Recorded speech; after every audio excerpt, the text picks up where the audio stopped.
welcome to the Screen Podcast. Thanks for joining us. This podcast is from Screen International and Screen Daily, bringing you insight and analysis of the global film industry.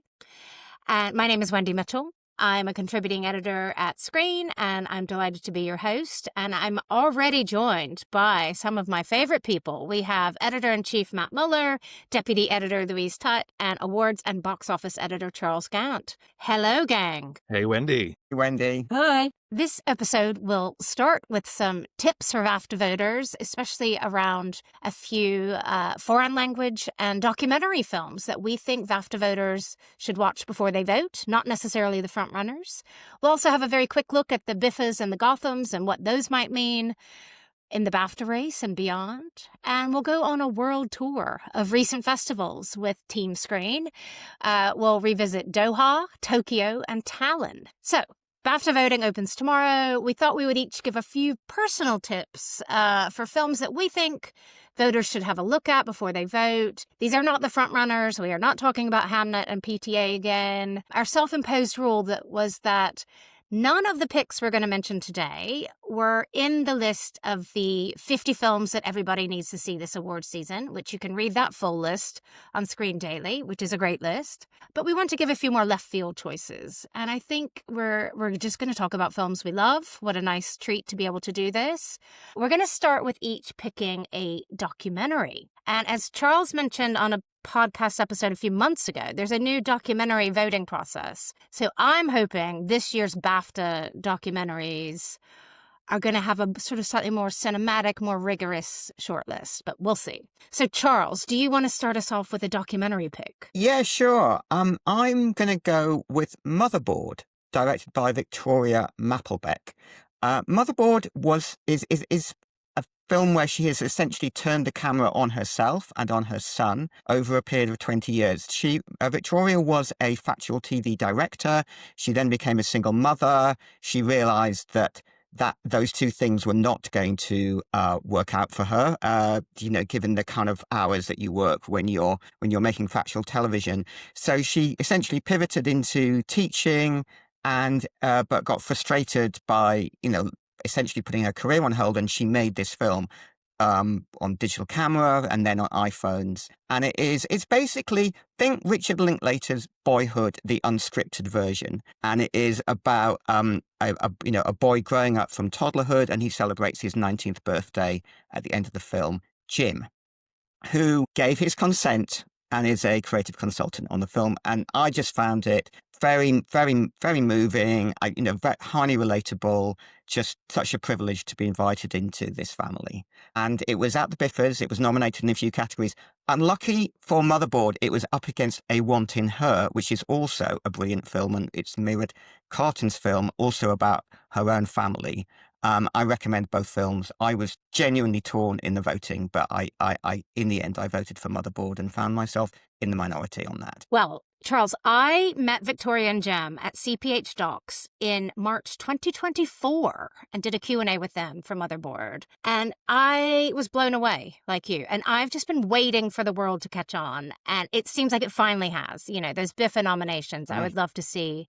Very special piece of filmmaking. I mean, just a really creative work. Louise, let's come to you for your documentary pick. Well, I loved Motherboard too, so I'm really glad that Charles picked that.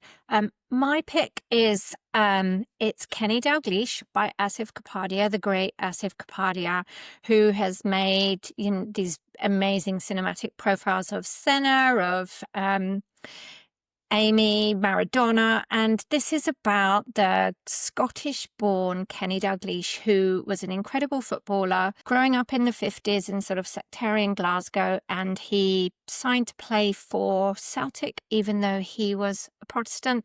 And then the film really concentrates on the years that he was first a player and then player manager and then manager at Liverpool in England. And what I liked about this film is, just to say, not the football footage. I kind of, just that was some nice ASMR in the background. But then what really makes, for me, this film stand out is the depiction of the Hillsborough Stadium disaster where 97 Liverpool fans were crushed to death in 1989. And it's Kenny Dalglish's moral leadership at this time, he and his wife went to every single funeral. They provided an absolutely devastated city. It wasn't just the red half of the city this time.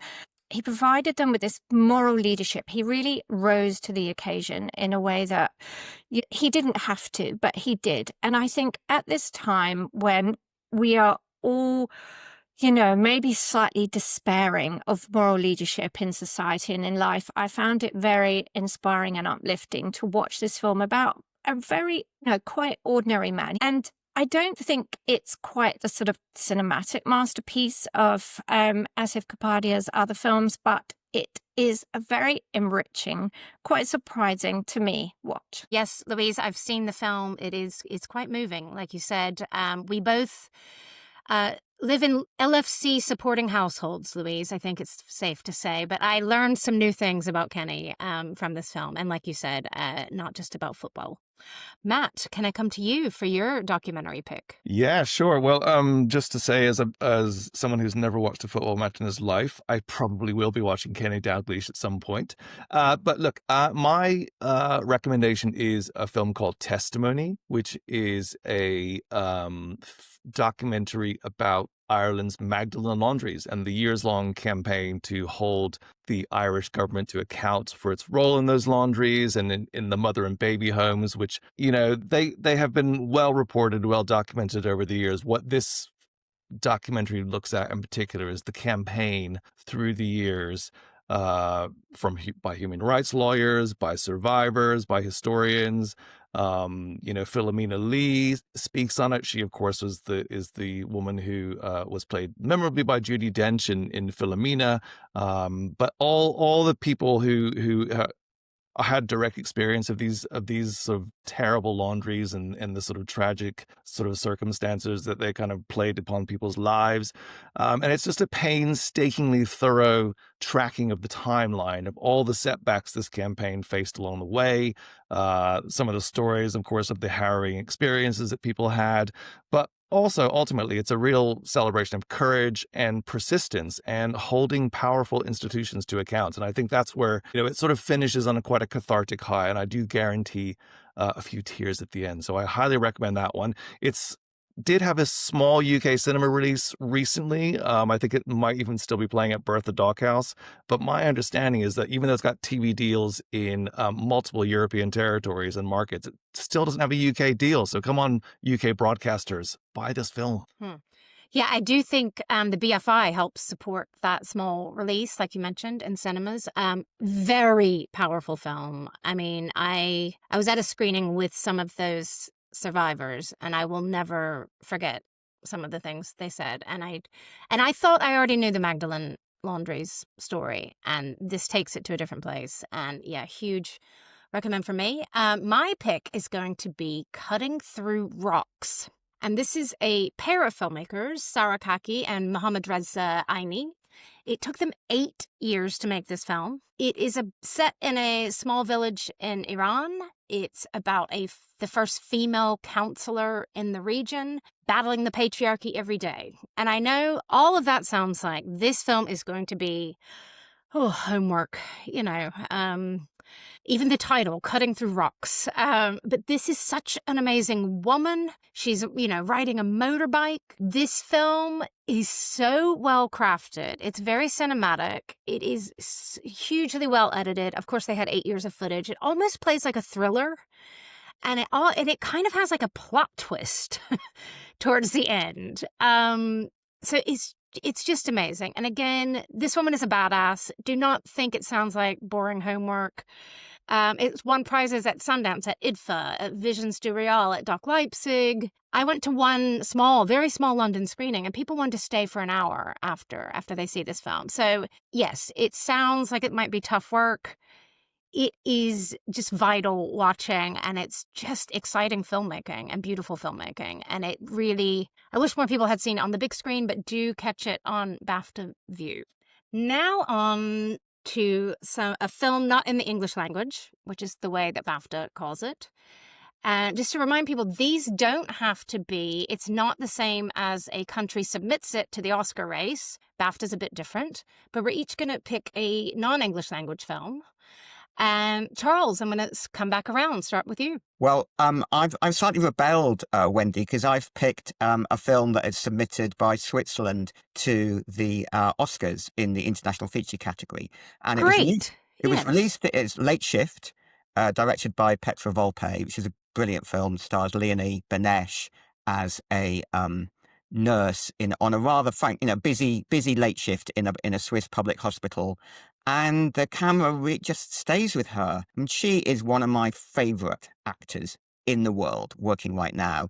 I loved her in The Teacher's Lounge. I loved her in September 5th. And now I've loved her in this film. So she's hitting 3 for 3 for me. Whatever she does next, I am going to be watching her. I think she's going to have an incredible career.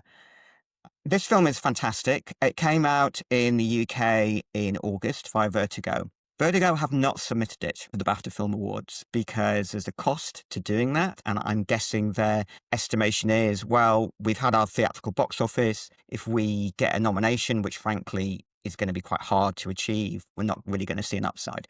But if you're an Ampas voter, it is on the Ampas screening room platform. It is eligible in international feature film, and actually the US distributor has submitted it across all categories. So you can vote for Leonie Benesch as well. Great. And that's such a pacey, exciting film to watch. And also, very, has something to say as well.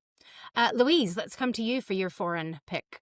My pick is The President's Cake by the Iraqi director Hassan Hidi. He's based in the US now, but Hassan grew up in Iraq, and this is set in the early 1990s on the eve of the first Gulf War. There's food shortages, and there's, incredible poverty. Obviously a military dictatorship of sorts. But Saddam Hussein insisted everyone celebrate his birthday. So it's based on the true story whereby, of the director himself, I believe, where schools would draw lots for the unfortunate child who had to bake a cake for Saddam Hussein's birthday, even though they barely had enough food to eat themselves. And this is the story of 2 children who travel to the city to find the ingredients.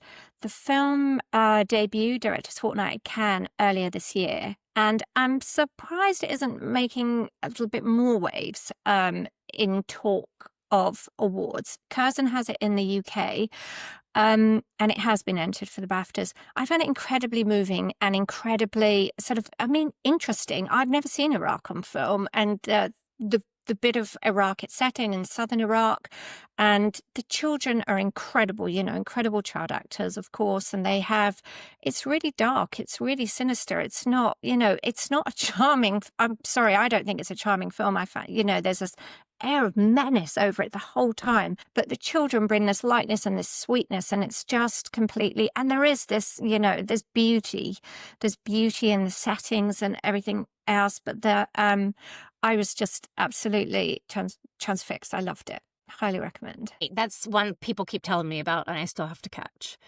Matt, your foreign pick, please.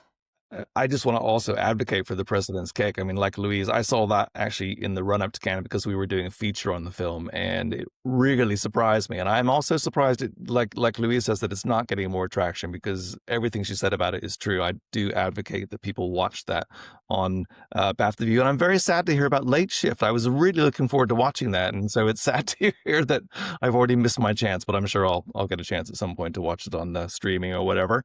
So my pick is also a official submission to the Oscars, but also is available on BAFTA View. So BAFTA voters will have a chance to vote for this one. And that is India's official selection, Homebound, which premiered in a certain regard in May, and it was directed by Neeraj Gawan. It's only his second film, and he made his first film in 2015, so he had quite a big gap between first and second films. It's a very accomplished, very well-told story of 2 friends living on the fringes of Indian society, both looking to escape their marginalized roots. I mean, one comes from a lower caste, and the other one is a Muslim. So India outlawed its caste system in 1950, but it still has a huge impact in the country and people still feel its impact. So it's a real depiction of these two very good childhood friends and how they try to overcome the circumstances of their lives to make a better life for themselves and also for their very poor families. And the sort of the various kind of,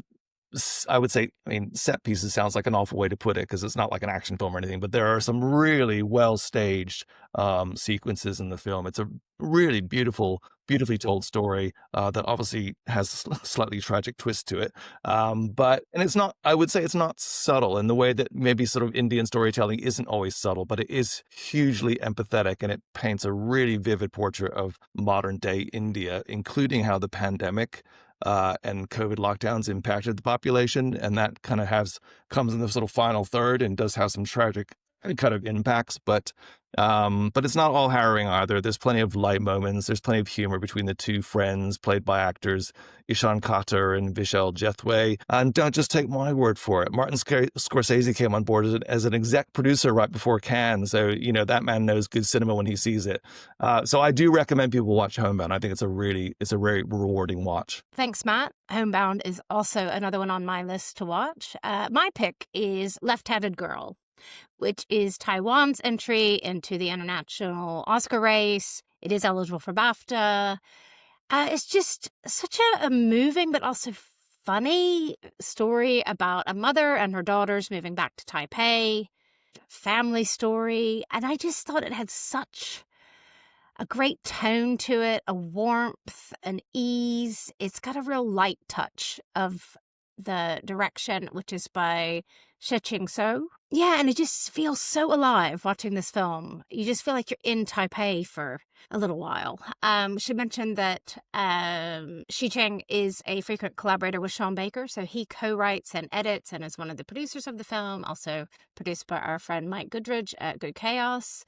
It premiered at Cannes Critics Week. Netflix snapped it up. So it does have Netflix behind it, but I just feel like maybe it's not quite a front runner for some of the foreign races, and I just love it. And it's a delightful film to watch, and I hope people have time to check that one out. Thanks, everybody, for sharing tips. I've got a few more on my own personal watch list now. And I also wanted to mention that it's been the week of the Bifas and the Gothams, and just seeing how some of those wins might start to impact the other races. Just to mention at Bifa, Pillion won big, Akinola Davis Jr. for My Father's Shadow won, Lollipop won a prize, Ish won for Breakthrough Producer for Diraj. It was also a good night for the Brits at the Gothams. Akinola Davis Jr. won Breakthrough Director for My Father's Shadow. Chope Dirisu won for Outstanding Lead Performance, which that, to me, is a surprise. Not because he is not great, but that's against people like Jessie Buckley in Hamlet and Jennifer Lawrence in Die My Love. Also, Harry Lighton won again, Best Adapted Screenplay for Pillion. So, Charles, I'm wondering with you, does this signal good BAFTA boost for some of those films with those wins? Well, first of all, I would say that I thought it was a great night at the British Independent Film Awards on Sunday. Not just because we all had a lovely time, as always, but I think the results were great because it was a real spread of love in the film and a lot in the room, and a lot of films got a boost. So Pillion definitely gets a boost. They had a great weekend at the box office. Then they win big at the Bifas, and now Harry Lighton's gone and won Adapted Screenplay at the Gotham. So I feel like there's real momentum getting behind that movie. So if you're a BAFTA voter, you haven't yet seen Pillion, I imagine that's a deficit that you are going to address quite quickly. And like you say, it was great for My Father's Shadow, but also Waste Man won debut director. That's a great film from Cal McMahon. Ballad of Wallace Island at the Bifas won 2 big awards for joint lead performance and for screenplay. And, that's already a very beloved film. I think that is a film that BAFTA voters have probably seen or if not, will see. So I think all of these films and a significant number of debuts are getting a boost from these awards. And certainly, I'm not sure how much BAFTA voters really pay attention to the Gothams or even know, like, who are the voters and how are these results derived at. But British films going over there, competing with some big US indie titles. Bearing in mind, best film was one battle after another. So, they are on a pretty serious playing field over there. And for them to come away doing so well, it's great news for those British independent films. I think it's always like, with some of these awards, you have to look at the desire to give a spread across a number of different titles. I think the mood at Bifa was to reward several different films in different ways, and there was a kind of slight concern towards the end of the ceremony, like, oh my God, is My Father's Shadow going to win anything? And then, which Akinola Davies even referenced when he came up and said, well, we missed out on the previous 10 awards, but we're up here getting Best Director now. And then to sort of also see Pillion get Best Film was a kind of probably the expected outcome. But it was, I think like Charles said, it was nice to see a whole range of really strong British independent films celebrated on the night at the Bifas. And, you always feel like a sort of strong enthusiasm being in that room, that there's some really great work still being done despite all the challenges, which we continually talk about on this podcast. But, despite all the challenges facing the independent community, there's still some fantastic films being made. I was just a little bit surprised to see maybe the one film that didn't get love was Harris Dickinson's Urchin. But again, I think that's also just testament to the power of the other films, how good they were. So it was just a really strong year. Yeah, I would definitely recommend BAFTA voters who haven't seen Urchin. This film went to Cannes. It's a really, really special piece of work, and announcing Harris as a filmmaker with a voice. So I think that deserves some attention. Great performance by Frank Delane as well. Really strong on that film. I was going to throw in a mention for Robert Aramayo for I Swear, who won Best Lead Performance. And I think that is helpful for BAFTA, because there is a tendency with the BAFTAs for, the votes to we just look at the big films and go, oh yeah, it's going to be Leo DiCaprio, it's going to be Timothée Chalamet, and actually Robert Aramayo totally deserves to be, viewed on a level platform with those, very strong performances in high profile films. So, I think this could be good for that campaign. And look, I Swear is clearly resonating with audiences, and I think it will resonate with voters as well. Good point, Charles. Thank you. We could go on for hours, but we're going to wrap it there. We each do have some British film gems that we want to recommend to BAFTA voters, but we'll do that in our next episode in 2 weeks. So thank you, everybody. We're now going to start our global trip around the world with some of Screen's reporters who have really been to the four corners and reporting back. Now we're going to start our global tour of recent festivals. I love that Team Screen is always out on the road. And one guy who really is always out on the road is Ben Dalton, no stranger to this podcast. He is Screen's senior UK and international reporter. And he is the man to know on the ground at a lot of festivals. And he's been attending the recent rebooted Doha Film Festival. So Ben, welcome back. This was a big sort of relaunch, reboot year at Doha. So yeah, tell us a little bit about how it's been. It's been quite extraordinary, Wendy. I've not quite experienced a sort of a few days like it at a festival. It's felt a bit like Qatar has launched or maybe relaunched its whole film industry. So I would say sort of the key point, we were prepared for coming here for the film festival organised by the Doha Film Institute, which we're familiar with through its Cumra event, and looking forward to a nice, few days with some films from the Arab and Middle East, North Africa region and further afield. And then suddenly at midnight last Friday, they dropped this release schedule for their industry days with a whole list of powerhouse international names. We had Daniel Katz from A24, Tom Quinn from Neon, we had CEO from Miramax, we had people from Sony, all these big US and international companies who were coming here to speak in Doha for their industry days. So that was the first sign that something different was happening here. This has obviously been in the works for a while, putting all this together. And then what then happened over the next 3 days of the industry days was most of these big companies announced that they're partnering with Qatar. So mainly with the film committee at Media City Qatar, which is this newly established body for Qatar's film industry, and particularly for sort of international connections. And several of these big companies, including A24, Neon, Sony, Miramax, have signed partnerships to make films out here in Qatar. So it really has changed so much in just a few days. Yeah, I have to say, I was like you. I used to go to Doha Tribeca, which was not always easy bedfellows, I don't think. And then, yeah, it seemed like the main Doha Film Festival had sort of lost, its importance. As you said, Cumrah is a wonderful event that's more about mentoring filmmakers, and they had a youth film festival that was good. But I had sort of thought Qatar had gone quiet. And look how wrong I was. I started reading your articles like, wait, what? Who?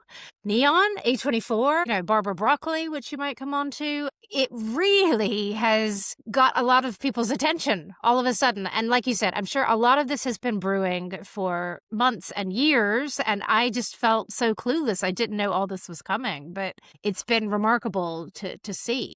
It's a real sign of intent, a real sign of intent by the country. So a lot of this is overseen by a gentleman called Hassan Al-Tawadi, who previously got the FIFA World Cup in football for Qatar, and now that happened in 2022. He's, in the last year or so, really moved on to the screen industries and to sort of putting a lot of this together. He was there throughout the industry days, having conversations with key folks from the US, but also, as you say, from the UK.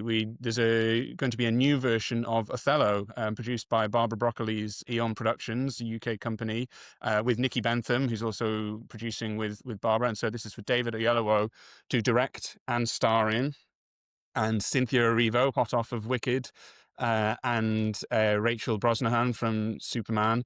So a big cast, and this is going to shoot in Qatar. And crucially, this is one of the first productions to use their new, and this is a brand new cash rebate. So which is up to 50%. This is going to be a real attraction, I think, for international shoots. Yeah, what a rebate. I saw that headline too. I was just like, wow.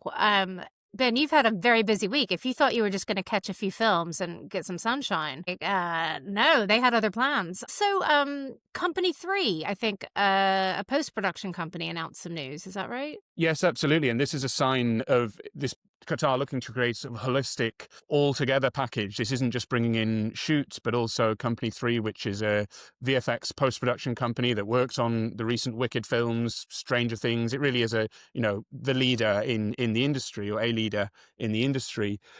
They are setting up a studio here in Qatar. Now, this brings us to one of the points here, that this is still a very young industry, both in terms of the age of the industry, but also the local people working in it are very young. There will be training to be done. Company 3, for one, has said they're going to do that. Now, that's partly through training up folks here, but they're also going to bring in some of their teams from the States and from abroad into Qatar. So it would be natural that there will be a development period here. But what I would say is they've clearly considered this. This is not something that's just put together on the spur of the moment. This has been in the works for some time, and they're looking to build a sustainable industry that can last beyond just single events. So the question will be how successful that will be, but we'll certainly be watching. Yeah, and you also told me that they might have a post-production rebate in the works. Is that sort Absolutely, of rumored yes, at this yeah. point? So Yeah. Company 3 has been involved in consulting on this. So I believe it's not quite signed off and finalized yet, but they're looking to sort of confirm it by the early part of next year. And so the key sort of factor with that is that it's untethered. So you don't have to shoot in Qatar in order to do your post-production here. So that might be quite advantageous, particularly for people who've worked with Company 3, or if there are other post houses. You can shoot elsewhere, but as long as you're spending money on post in the country, and there will be some stipulations about using local people to do the work, you can still access that post rebate. So this has the potential to become a very attractive proposition for international shoots. Yeah, wow. And we also had, all these, some of the big people that you've mentioned already, but you also had one of Mr. Trump's friends, I believe, in town. Is that right? Yes, so this was also part of the industry days. So this wasn't sort of for the public festival. This is for industry attendees. Stephen Paul, who is a very established US producer, who's worked on films over, a 30, 40-year period, but in the last few years has been appointed as a special advisor to John Voight, who is Hollywood ambassador to Donald Trump. And Paul has been involved in putting together the Hollywood plan that Mr. Trump is supposedly so keen on. He gave a talk here, Stephen Paul, at the Industry Days. He wasn't keen to go too much into politics, but he did touch on the tariffs that Trump is supposedly keen on. But it sounds like these tariffs on 100% tariffs on any film coming into the US won't actually be a reality. Certainly, Stephen Paul has said that it was one of many ideas they floated. It's not something that they're pushing very hard on. And I would expect that it may not have too much life going forwards. Well, Stephen Paul, I salute you, because nobody wants this tariff. It would not work, et cetera, et cetera.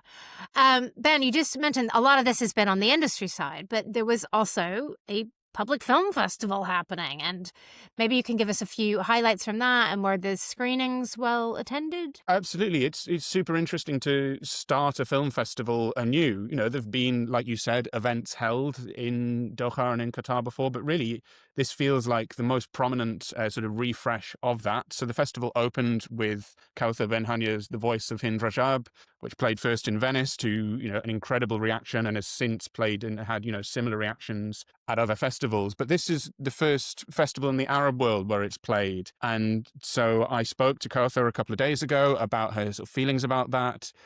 It was very important for her to sort of have this film keep playing festivals and to come to an audience here who may engage with it differently. There are people who have a different relationship to that particular story, and to Palestine, Israel, and Gaza, and what is happening there.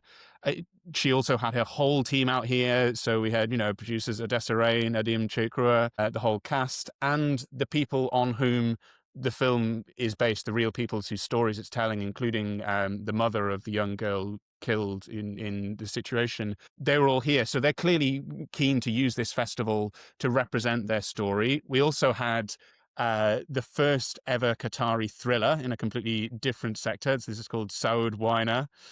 This is wholly produced, written, directed, made in Qatar. So this is something that they're very proud of. And that had its world premiere here. And I think screenings have been going very well. There have been several sold out. A screening of Susanna Mergani's Cotton Queen later today is sold out. There are always challenges with, starting these things off, of getting the right audiences in. But I think the DFI who've organised the festival, I think they'll be happy with how it's been going. Wow. And I do encourage everybody. Cotton Queen, I saw it in Venice, is just a beautiful film that I think needs more attention. So just a little plug for Cotton Queen there. Glad it's sold out. And yeah, I guess, one reason I thought maybe this festival wasn't going to be so notable is because it's such a busy season. I think we've just had Cairo. Marrakesh is kicking off. Red Sea in Jeddah in Saudi is coming up, and I know we'll both be in Red Sea, Ben. I mean, how do you think? Yeah, can the landscape support all of these MENA festivals doing all of this at a similar time of year? It's clearly a lot happening, and it's going to mean for international guests a lot of international flights. Some people may not necessarily wish to be doing so much of that.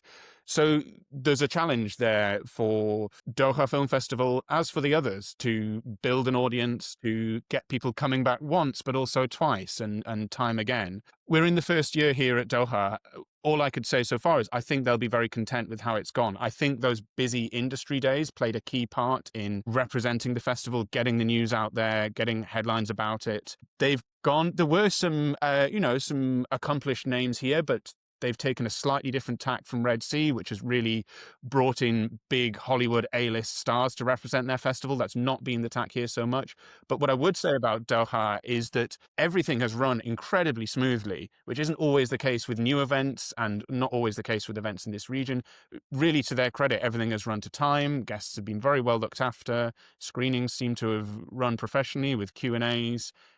So I think they'll be very content with how that's gone. And so then the challenge will be to replicate that for a second edition next year. Great. Yeah, as you said, as an events person myself, I love a well-run festival.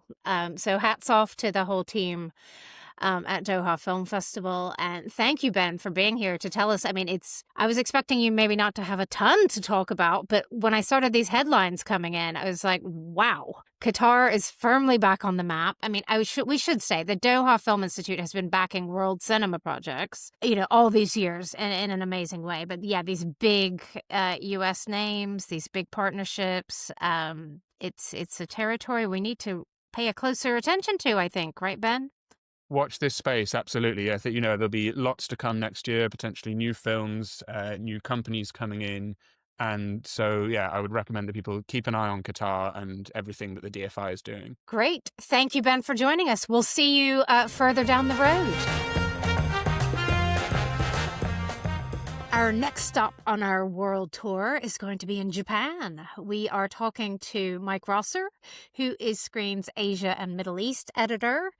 And he was recently attending the Tokyo International Film Festival and its sister market TIFCOM. And these wrapped a little earlier in November, but really wanted to hear how it was, Mike. So how was the mood? How was the level of business good at Tokyo and TIFCOM? Yeah, the mood was good. I mean, there were a record number of exhibitors at TIFCOM this year. It was up nearly 14% on last year. They had 322 companies. So it was very busy as that market grows from being like a regional showcase to one that more reflects all of Asia. Yeah, there were nearly 4,600 participants, which was up nearly 12% on last year.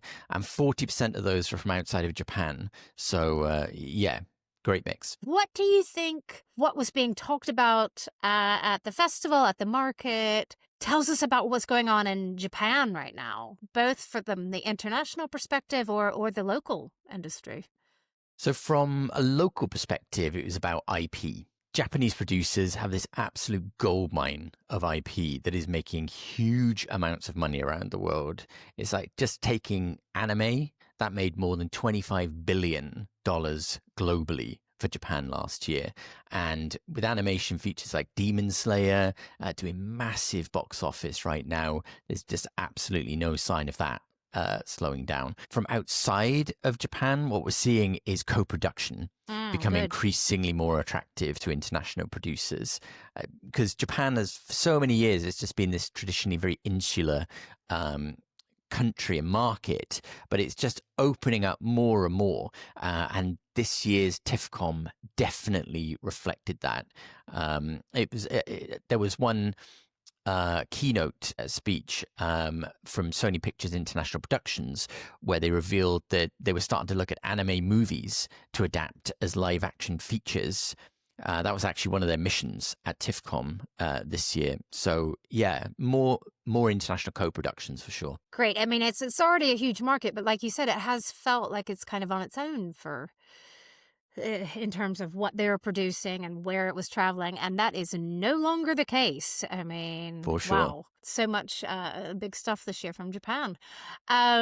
Did you have some personal highlights on the ground? Did you, go see any, neighborhoods where Godzilla was shot? Or, what were you saying? Were there some stars at the festival? I think, well, you must have read my mind because I visited Toho Studios, the legendary Japanese studio where so many Godzilla and Kurosawa films were shot. And I met with Georgina Pope there of Toho Tombo Pictures, which she is like the go-to person for international productions shooting in Japan. And she recently worked on like The Smashing Machine and Rental Family. And I just got the impression that like even more massive international films are being ready to shoot in Japan next year as it kind of continues to welcome productions from overseas. So yeah, very exciting time for them. Wow. I mean, Mike, you know me, I just like to make bad jokes. That was just a bad Godzilla joke. I didn't know you had been to Toho. How cool was that? Yeah, they even have their own, they even have like a Godzilla out the front with its tail like scarring the background. They really lean into it, and rightly so. Yeah, well, as they should. How, Mike, do you see Tokyo fitting in? Obviously, you were in Busan earlier this year. You go to a lot of these big Asian festivals and markets. How do you see Tokyo fitting in with that landscape, and is that changing? So, the position of Tokyo in late October, early November has long been a sticking point for the festival. And I know that like the bosses there would like to move it away from Venice, Toronto, and Busan to earlier in the year. And not to mention the AFM. And not to mention the AFM. Let's not. I think, yeah, they would rather we not, because they just want to get more competitive with the films that they can get and showcase at Tokyo, and moving earlier away from those other festivals would certainly help with that. But there's a whole range of reasons why that hasn't happened, from like budgetary issues to like the climate, typhoon season, things like this. So it's something they would really like to do, is to move it earlier. But they just can't see a way right now. Well, it sounds like they did very, very, very well this year, even with the current dates. Sure. So, Mike, before we love you and leave you, any other thoughts about Tokyo TIFF 2025?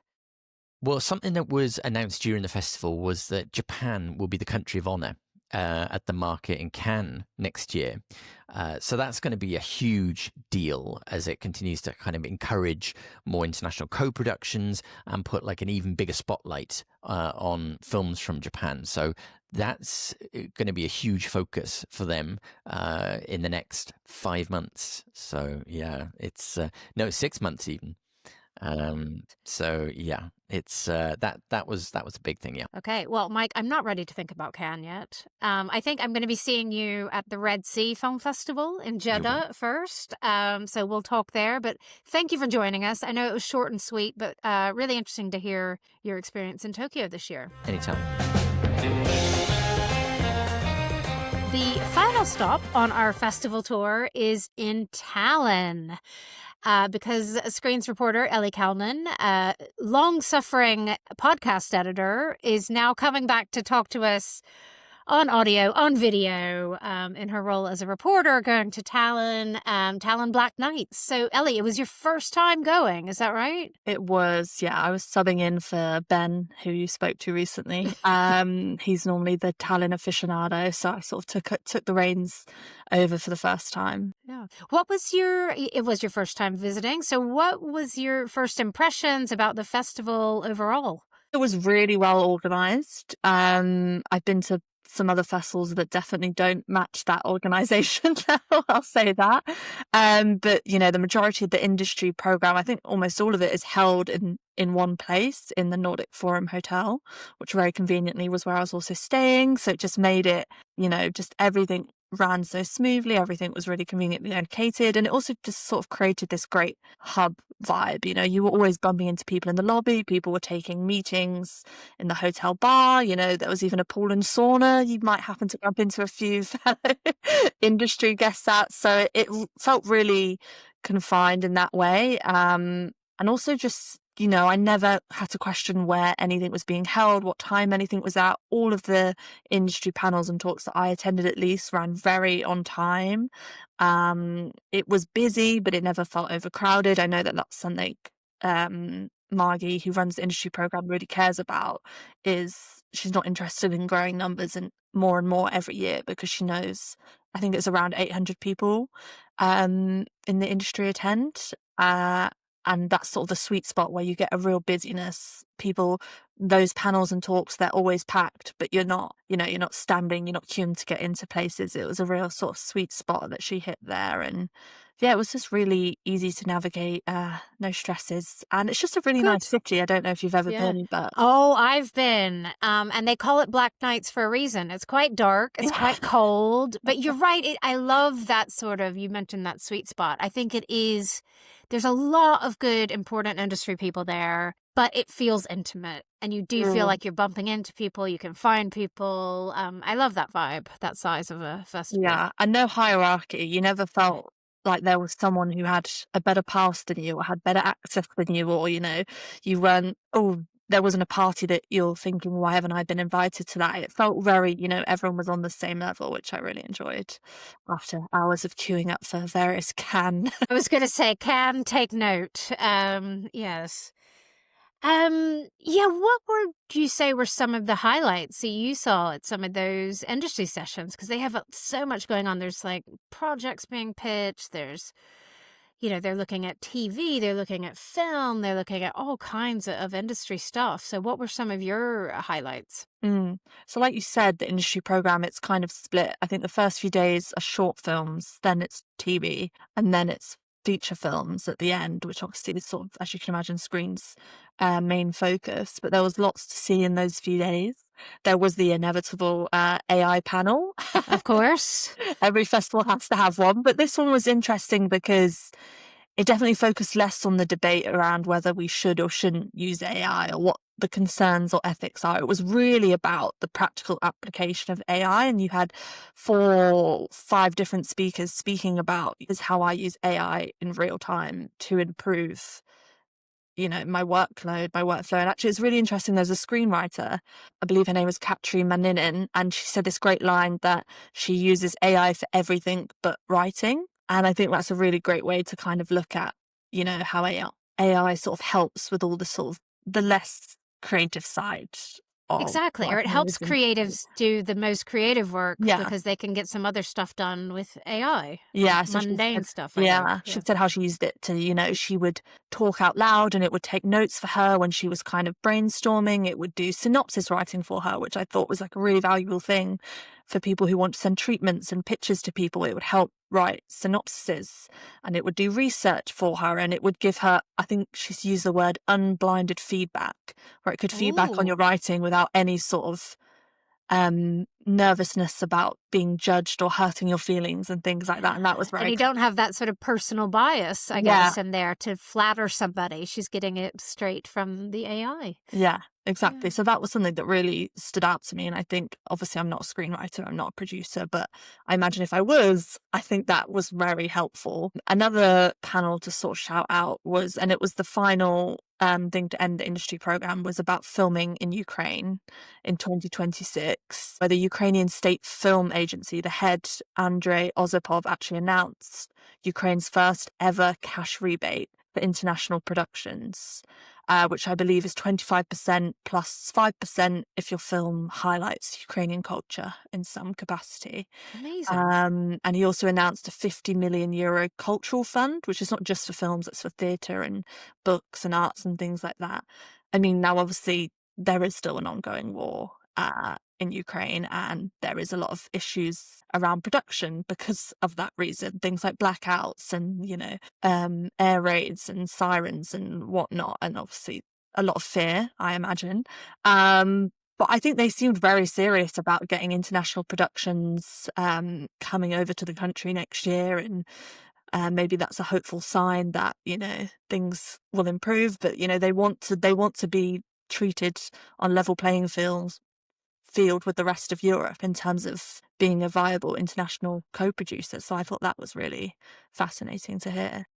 I know Tallinn is also famous. Ed Venus, the programmer, always takes people to a very freezing cold swim in the Baltic Sea every morning. The last time I was there, I think he got me in about to my knees, and I've never felt anything so cold.